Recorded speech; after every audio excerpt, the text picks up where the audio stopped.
Bonjour, ben voilà, nous allons continuer notre promenade toponymique donc dans les communes de la région de Lorient, donc la toponymie.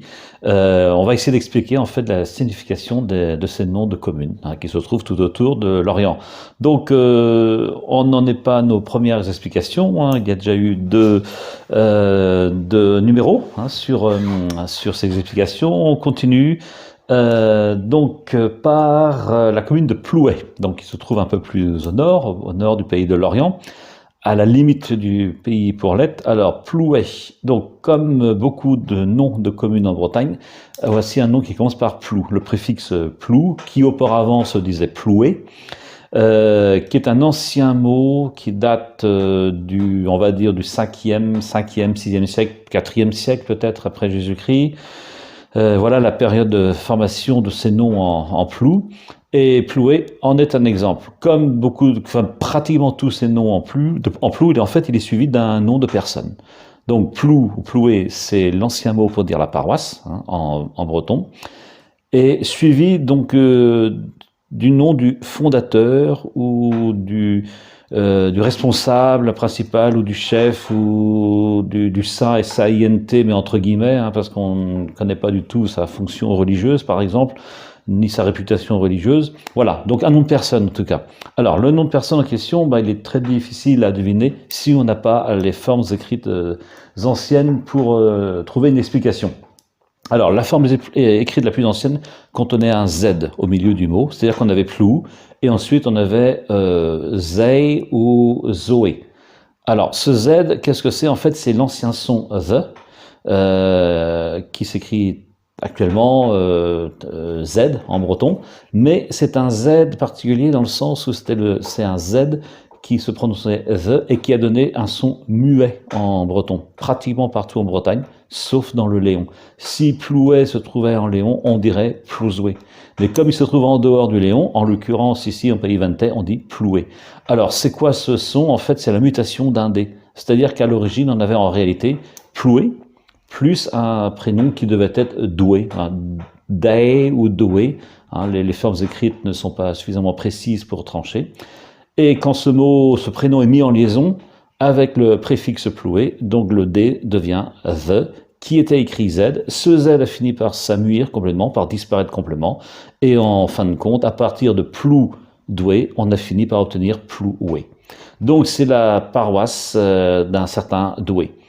Alors, totalement inconnu, et sans doute un nom de saint, peut-être. En tout cas, un saint non reconnu par l'Église catholique.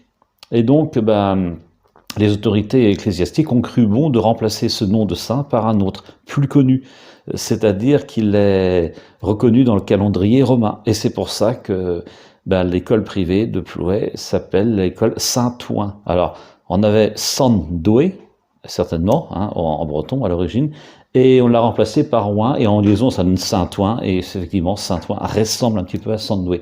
Mais c'est un simple hasard lié à une analogie de prononciation. Donc un Ouen qui n'a rien à voir avec la commune ou la paroisse a remplacé Doué, qui est vraiment le personnage d'origine. Donc Plouzoué, qui se prononce ici Ploué. Voilà l'explication pour cette paroisse.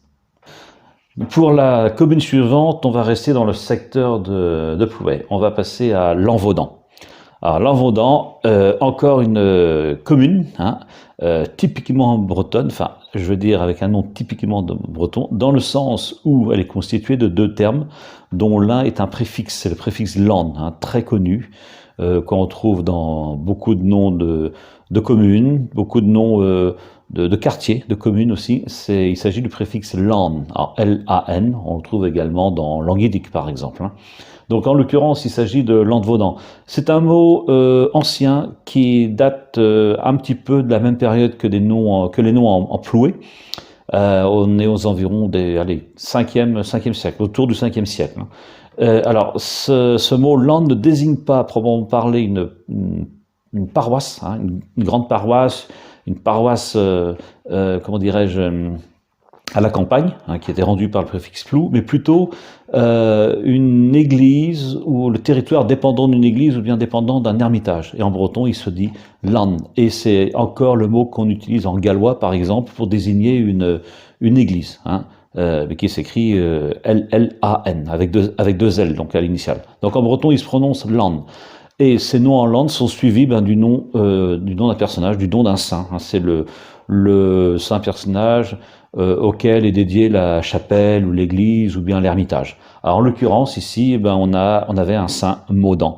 Alors quand on place ce Maudan en composition avec l'âne, du fait que l'âne est un mot féminin, donc singulier, un mot féminin, le M va devenir V. Alors on a vu ce phénomène plusieurs fois dans d'autres noms de communes, et ça c'est une règle systématique en breton, lorsque un M mute par une mutation qu'on appelle adoucissante, le M devient V. Là on a un superbe exemple, hein, land plus Maudan va donner Landvaudan. Donc, ça veut dire quoi? Land, c'est-à-dire l'ermitage, l'église, d'un certain Maudan. Et Maudan, donc, est un prénom. Alors, que veut dire ce Maudan? Donc, si on explique le prénom, là, on n'est plus dans le domaine de la toponymie, mais dans celui de l'anthroponymie. C'est-à-dire qu'on cherche à connaître les significations de ce nom de personne. Alors, comme beaucoup de prénoms du Moyen-Âge, il est composé de deux parties. En l'occurrence, on aurait Mao, qui aurait l'équivalent de le sens de jeune homme, hein. Mao, ça peut s'employer encore dans ce sens-là actuellement. Et Dan, alors ce serait peut-être, ça viendrait soit de temps, de feu, soit de Dan, un autre mot beaucoup moins connu qui désignerait peut-être un cervidé. Hein. Ça, c'est une explication qui a été avancée par exemple par Albert Day. Donc en tout cas un prénom composé, hein, Maudan, deux éléments, comme on avait l'habitude de le faire au Moyen-Âge. Un prénom composé, en général, toujours honorifique. Et là, donc, le toponyme en question, il constituait lui aussi de deux parties, Land plus Maudan. Donc, Landvaudan, qui se prononce localement Lovedan. Hein, c'est de cette façon qu'on le prononce dans le secteur. Alors, restons dans ce secteur, hein, entre Lorient et puis Plouay. On va passer à Cléguer maintenant. Alors, localement, on le prononce Cléguer. Hein. C'est la prononciation qu'on peut entendre ici dans la région de Lorient. En fait, ce nom s'écrivait déjà Cléguer, hein, déjà dès le XIIe siècle. Hein. Les formes écrites les plus anciennes qu'on ait pu retrouver remontent à cette période. Cléguer, alors on l'explique comme étant un terme descriptif, hein, un terme géographique qui décrit en fait l'environnement. Alors effectivement, ce mot Cléguer peut être considéré comme étant le pluriel du mot cloak. Alors cloak, c'est une pierre ronde, une grosse pierre ronde. Alors par comparaison, on pourrait parler par exemple de Cléguer Nuelgoat. Ce sont les chaos granitiques du Huelgoat. Alors effectivement, au Huelgoat, le site est très connu pour ça. On y trouve des chaos, des énormes rochers granitiques, hein, de forme arrondie. Et voilà ce que signifierait cloak. Donc, quand on a une seule pierre de ce type, on parle de cloak, et puis au pluriel, cléguer, tout simplement. Voilà l'explication qui est la plus avancée en général. Donc un terme descriptif. Alors peut-être y a-t-il une autre explication, mais a priori, il semblerait qu'on n'ait pas d'autres parce qu'on n'a pas de formes écrites anciennes, suffisamment anciennes pour trancher définitivement. Mais en tout cas, proposer donc cléguer, pluriel de cloak comme explication. Tout à fait, disons, en accord avec les règles de prononciation du breton et puis les règles de syntaxique du breton également, hein, tout simplement. Donc de gros rochers, des amas de rochers, des chaos granitiques peut-être. Alors il faut les voir sur place, si on peut les trouver, ces rochers. Donc passons maintenant dans une commune limitrophe, c'est celle de Calan. Alors Calan, c'est la prononciation en français actuellement, sachant qu'en breton on la prononce Calan. Ça c'est vraiment la prononciation locale. Alors que dire de cette commune? En fait on ne sait pas grand-chose. Tout ce qu'on peut dire c'est qu'on a pu retrouver des formes écrites anciennes. Alors elles sont recensées par exemple dans le traité toponymique historique de la Bretagne de Erwan de Valéry. Et la forme écrite la plus ancienne était C-A-Z-L-A-N. Là, on a encore un Z qui a fini par disparaître, hein. Beaucoup de Z, d'anciens Z en breton finissent par disparaître en breton moderne parce qu'ils correspondent à un ancien D qui a fini par évoluer en the, hein, quelque chose qu'on écrirait TH en anglais maintenant par exemple, et qui ont disparu en breton, que ce soit en Pays Vantais ici, ou dans le Trégor, ou en Cornouailles, mais qui se sont beaucoup plus maintenus dans le Léon. Donc on avait cette forme écrite ancienne, C-A-Z-L-A-N. Alors comment l'interpréter? Ben, c'est très difficile de donner une explication. Albert Dehaye ainsi a essayé, mais bon, il ne propose rien de particulier. Peut-être, l'hypothèse qu'il avance, c'est tout simplement peut-être un ancien prénom, mais difficile de le dire. Peut-être aurait-on là le mot casse, enfin qui s'écrivait à cette époque-là, casse, hein, C-A-Z, qui voudrait dire peut-être le chat, mais bon, absolument rien dessus. Alors que faire du land qui serait derrière, pour l'instant, on ne le sait pas. On n'a pas suffisamment de traces anciennes pour pouvoir donner une explication définitive, hein, pour l'instant. Mais en tout cas, actuellement, en breton, il se prononce Tcheland. Alors Tcheland, la prononciation est intéressante quand même, puisqu'on entend un tché, ce qui signifie que le son qu'on a après le K, c'est le son E. Et le son E peut provenir de l'abréviation de AE. Et effectivement, la suite AZ plus une consonne derrière, en breton, peut effectivement donner AE. Donc la prononciation actuellement en breton semble confirmer en fait l'ancienne orthographe avec un AZ devant une consonne. Voilà, c'est ce qu'on peut dire en tout cas sur cette commune, hein, Tcheland en breton, donc Callan actuellement dans la forme administrative.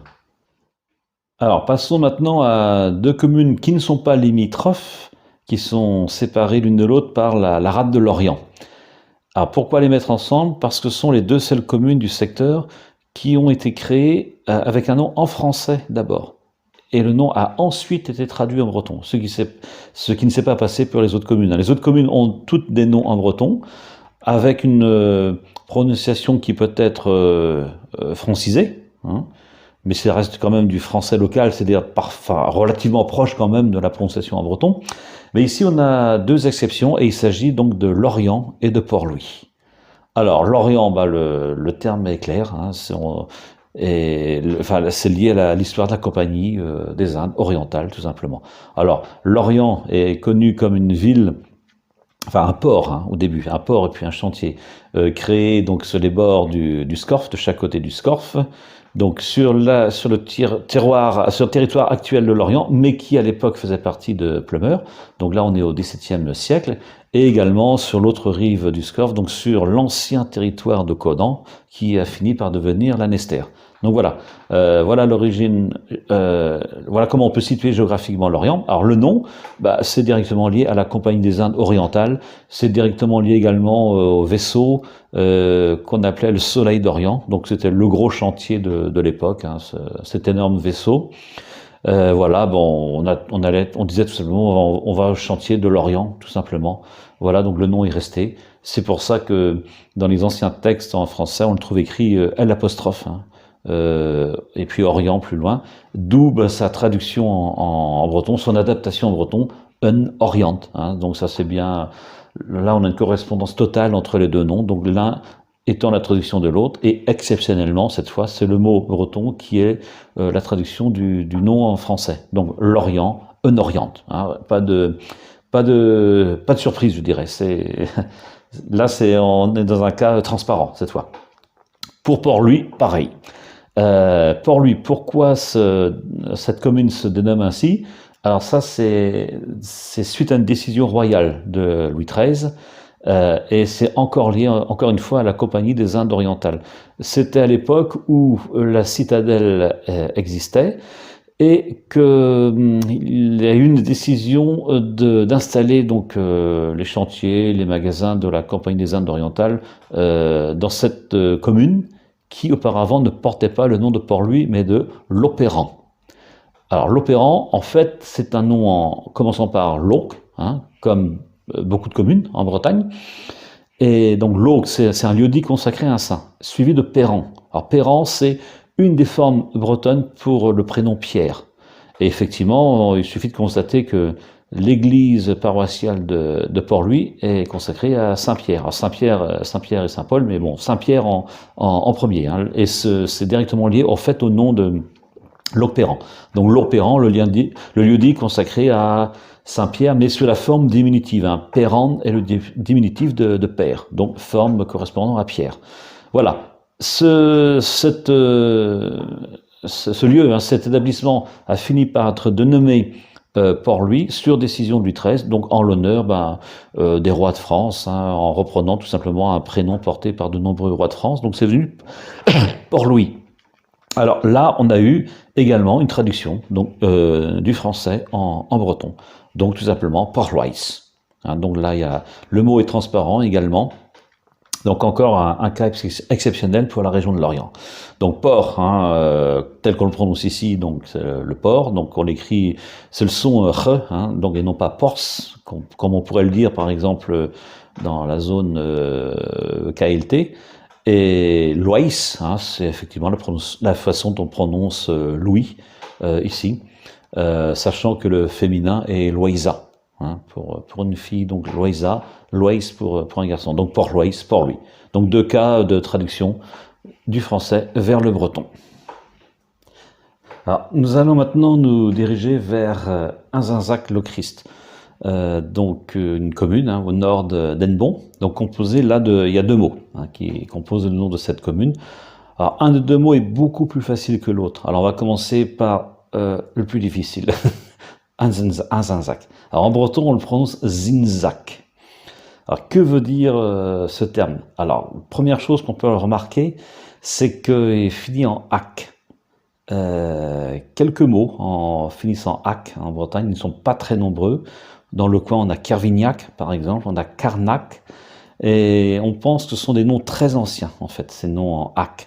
Ac serait la forme figée, la forme ancienne d'une finale qui normalement, dans les autres mots en breton, a évolué en ek, mais qui s'est maintenu sur la forme ak, bon, pour une raison ou bien pour une autre.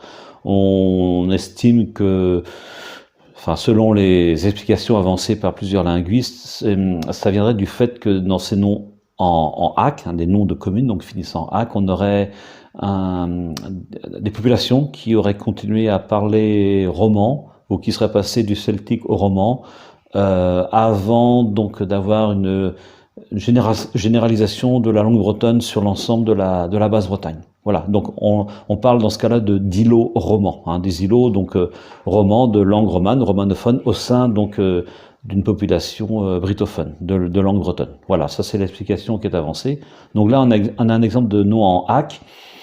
Alors quand on se réfère aux formes anciennes, on trouve des noms comme Dizinzac, Dicinzac, Dicinsac, hein, avec des S, des Z et avec un D initial. Alors que veut dire ces noms? On ne sait pas. Il y a plusieurs explications qui ont été avancées. Alors je vais simplement en citer Albert Dauzat, par exemple, qui est un spécialiste de la toponymie, mais spécialiste de la toponymie, je veux dire, en France. C'est-à-dire plutôt dans les zones de langue romane. Donc les langues celtiques, c'est moins son domaine. Il a quand même avancé une explication en s'appuyant donc justement sur le fait que c'est un nom en ac, donc en y recherchant un nom gallo-romain. Donc il a proposé que ça viendrait du prénom d'origine romaine Dicentius, suivi du suffixe ac. Voilà, ça c'est l'explication qu'il donne. Voilà. Alors d'autres explications ont été proposées. Certains ont proposé une origine à partir d'un mot français du Moyen Âge, le sens. Effectivement, on peut trouver ce nom en toponymie, le zins, le zins. Le sens désignait donc une redevance, un impôt que les paysans devaient au seigneur pendant le Moyen Âge. Donc une terre pour laquelle on devait payer un sens particulier peut-être. Alors on peut comprendre le mot sens et donc sens en français. Donc là, on peut comprendre la signification dans ce cas-là, mais pourquoi cette terre-là, pourquoi cette parcelle-là porte le nom de sens, on sait, ou bien de zins ou zans en breton, ça on ne sait pas. Donc on ne connaît pas la motivation.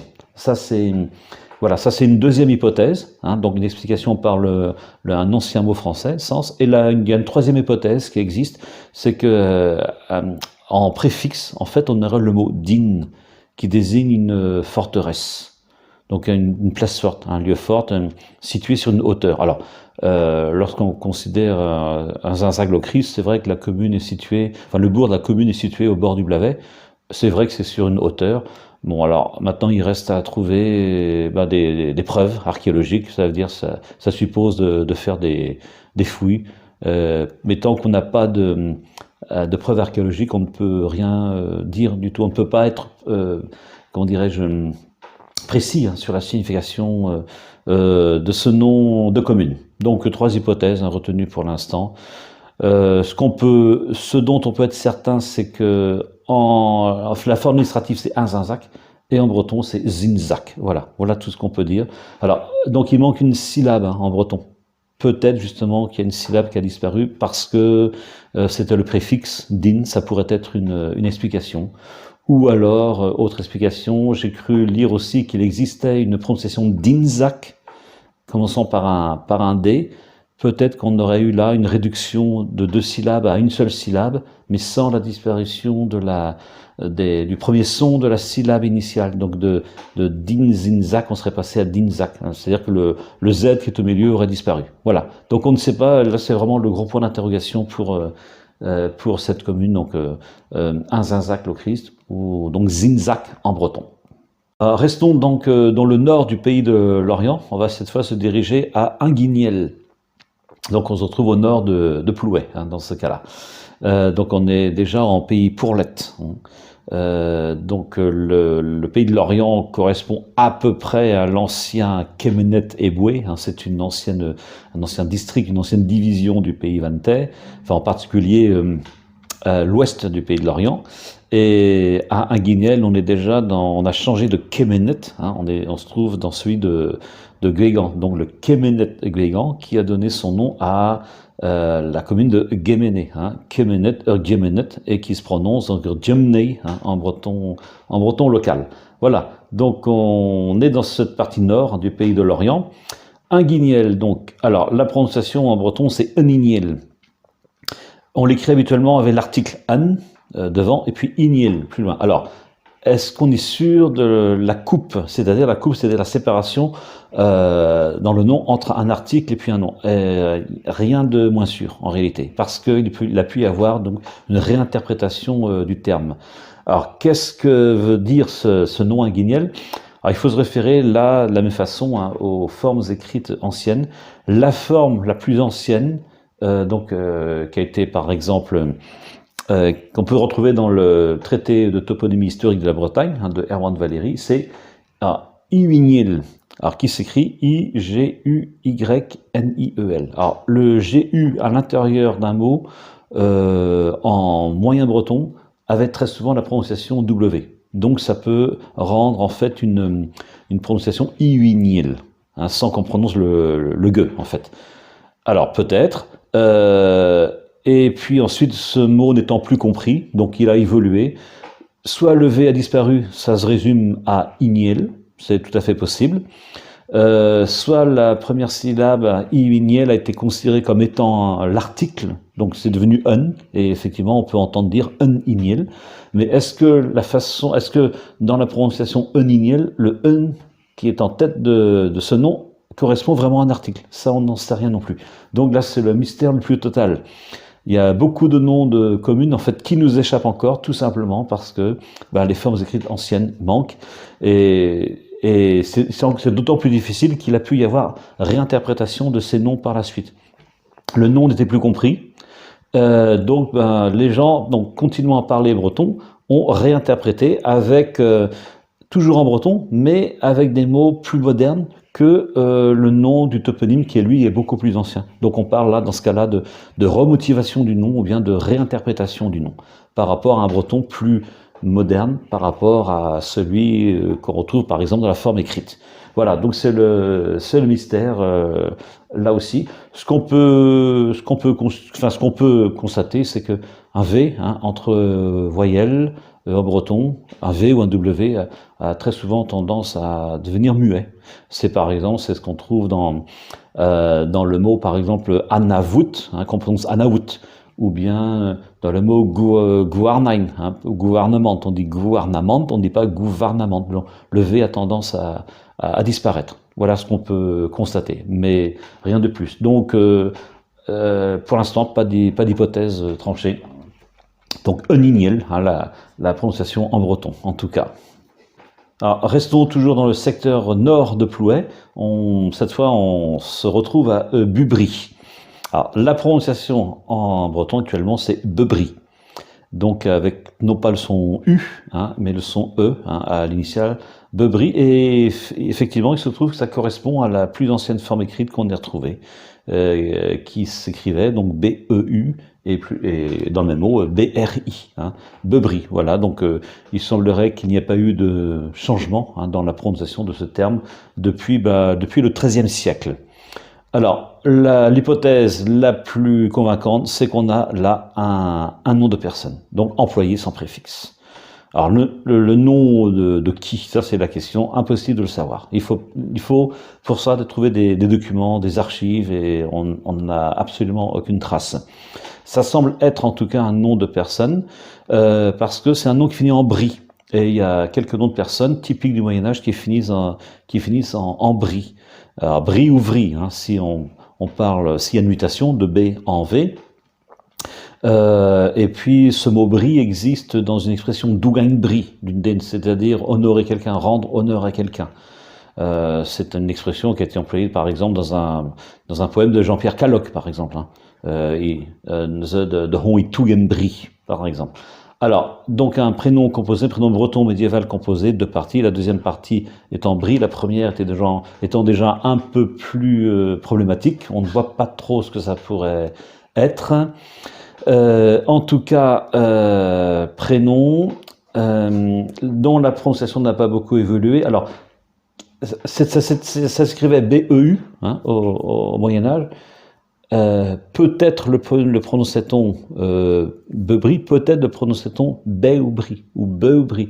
Ça, on ne le sait pas. En tout cas, la prononciation actuelle, c'est Beubry. C'est-à-dire qu'on a là une voyelle simple, alors qu'à l'origine, on avait peut-être une diphtongue qui peut être Beu ou B ou B. Ça, on ne peut pas le savoir. La forme écrite n'est pas suffisamment précise pour pouvoir l'affirmer. Voilà ce qu'on peut dire donc à un prénom. Un prénom, donc comme le cas se retrouve souvent dans les noms de communes en Bretagne, simple prénom d'un personnage important de cette époque-là, certainement, Beubry, hein, en breton.